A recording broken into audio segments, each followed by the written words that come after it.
Hello, it's me, Christy Schrader from Altered Story, and I'm here to talk with Deb, who runs Bloom. And I'm just wondering, Deb, will you please introduce yourself? Let us know about you and your family and what you're doing. Sure. Hi, my name's Debra Burns. I started Bloom in Jax in 2018 after one of my interns actually started Bloom in Kissimmee, Florida, which if you've heard of Kissimmee, you've been to Disney World. It's right outside Orlando. And it's a long story short, she inspired me to start Bloom in Jax. And we've been growing ever since. There's over 300 girls involved through our meetup group. And since COVID, we haven't been able to meet in a physical place, but we've been doing some things online. And I recently launched Bloom with Deb as a YouTube channel. We also have Facebook. We have Bloom and Jax and other things going on Facebook as well. So you can connect through those avenues and find out more about Bloom with Deb. And I'm excited because you're an author. Can you tell us about what you've written and the purpose behind it? Yes, actually, two projects I've been working on. One was started 6 years ago. I wrote a curriculum. It's a workbook to help teenagers dealing with their parents' divorce. We've used it in our church, as well as other churches locally have gotten wind of what we were doing. So they started their own support groups to help teens. I found that these 13 to 18, 19-year-olds didn't really have any place to go to process their feelings or vent about what was going on in a safe and confidential place. So I felt it was needed, and I just wanted to meet that need. And there weren't any books out there that I liked that meet the practical and biblical perspective that made an interactive, fun environment to deal with some hard issues. Mm-hmm. So it was a fun process to create this curriculum. It wasn't until last year that I felt led to publish it and make it available nationwide. I found a publishing group called Brookstone Publishing Group out in California that were very excited to work with me and help me step by step. The owner, the project manager, and the editor have all come from divorced families, so they were 100% on board of this need. So we are in the final stages of the interior design for the book. We have a book cover and everything else is set and ready to go. So that will be launched in April. Just next month, we should be able to launch this book and make it available. Now, I know teenagers probably won't go to a bookstore and buy this book off the shelf. Teens don't typically know what they need until it is presented to them. So I am making this book available to churches, youth workers, parents, grandparents, family members and friends, teachers, guidance counselors, anyone who cares for teenagers or works with teenagers can use this workbook to help a small group or one-on-one, because everything you need is in the book, from the answer key to prayers to pray and extra bonus material. We even have a Facebook page to help the students going through the book. We are going to have a YouTube channel where I will be communicating to the students and adding and enhancing their experience while using the workbook. So that is a big project that we are definitely excited to launch this year. The other book relating to Bloom, this has been the curriculum we have used for my Bloom groups here in Jacksonville since 2018. Now, initially started it with 14 chapters with questions for discussion after each chapter.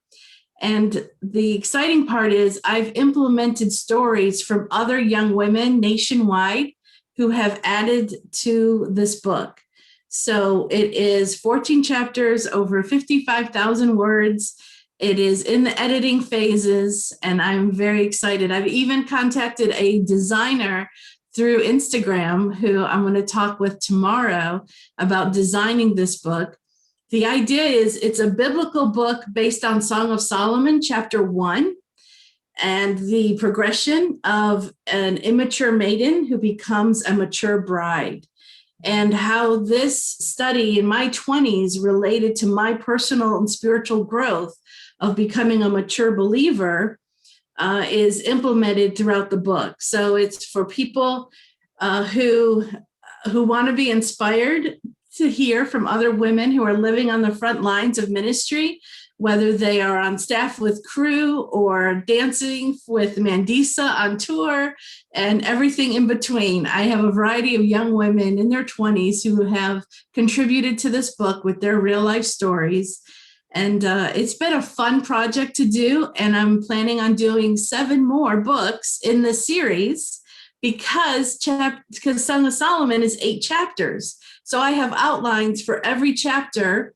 And now I'm just going to add the stories as we go. And so look for Bloom, the series of Song of Solomon, as you continue to grow spiritually into who God created you to be. So that's my books. That's amazing, Deb. And you're reaching people who really need those resources. So I appreciate that. As somebody who comes from a divorced family myself, there just was nothing like that. And so I think you're right that adults and parents and teachers, we need to get that book into the hands of those kids. And all of us know single ladies, and this, I think, is going to be such an encouragement to them and such a beautiful way for them to see real life stories about this issue and this thing, plus your writing. So it's going to be so amazing, I think. But most people put out 1 book and think it's pretty great. Here you are putting out 2.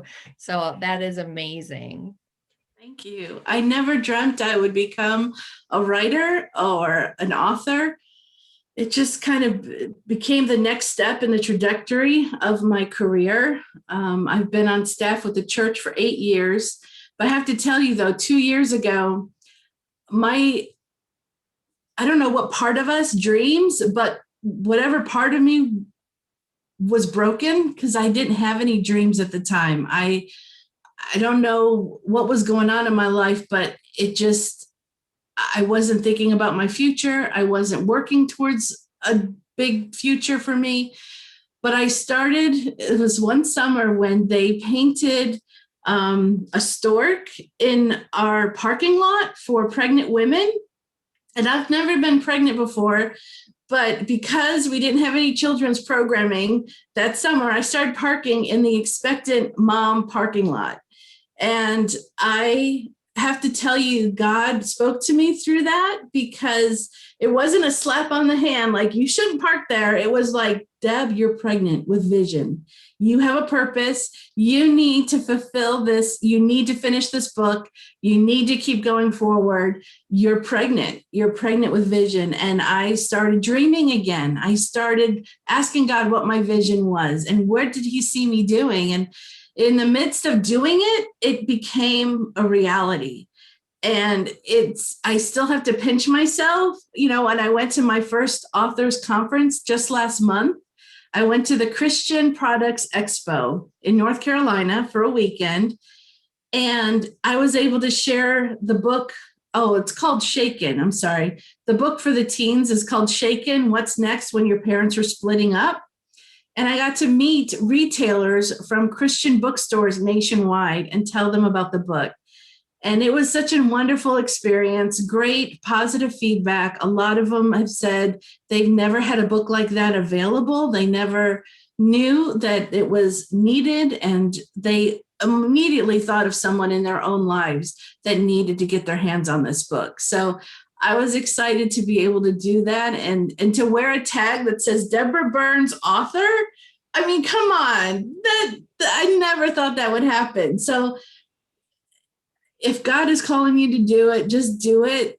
There's so many resources out there to help you learn how to write or to help you hire someone that can edit for you. I don't know. You just got to listen to the Lord, because one of the things I remember sitting down at my computer was like, those negative thoughts that like, who are you to write? You aren't smart enough. You didn't get an A in college composition. You got a B. And Gary Miner was my professor, and he was a challenge. He never gave out A's. But my UCF transcripts came in the mail. And my self-limiting beliefs was that I did really bad on the SATs. For years, I thought I did horrible. And when I got those transcripts in and it showed me what my SAT score was, it was way higher than I remembered.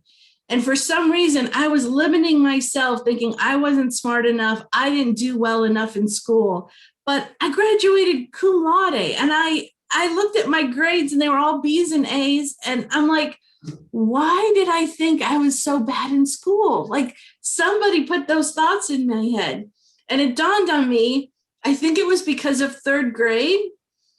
I was in a special ed class because of a speech impediment. Now, I didn't stutter, but I had a problem with my R's. I used to say "pak the ka." My favorite color is red. And I used to talk like that. So they sent me to a special class for the speech impediment. And I'm glad they did. But it was until I was about 25 years old in Publix. It's a grocery store here in Florida. And I saw my speech teacher and I ran up to her. I'm like, thank you so much for helping me with my speech impediment. Do you know what she told me?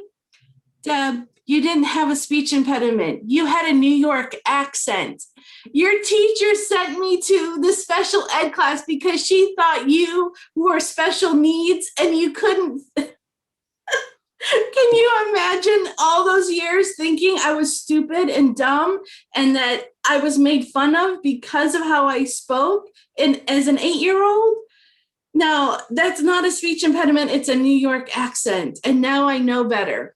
So isn't it interesting how our limitations and things that have been said to us over the years have held us back from pursuing things that God wants us to do? So I want to inspire and equip and motivate women of all ages to pursue what God has put on your heart to do, whether it's write a short little book or a big, thick 14-chapter book. Do what he's called you to do and let him take you to the next level, and don't limit yourself. That's my pep talk for the day. Wow, preach it. Thank you so much for sharing, Deb. What a blessing to chat with you today and hear a little bit of your story. I know there's so much more there, but thank you for sharing what you have. Thanks for asking. It's great to see you.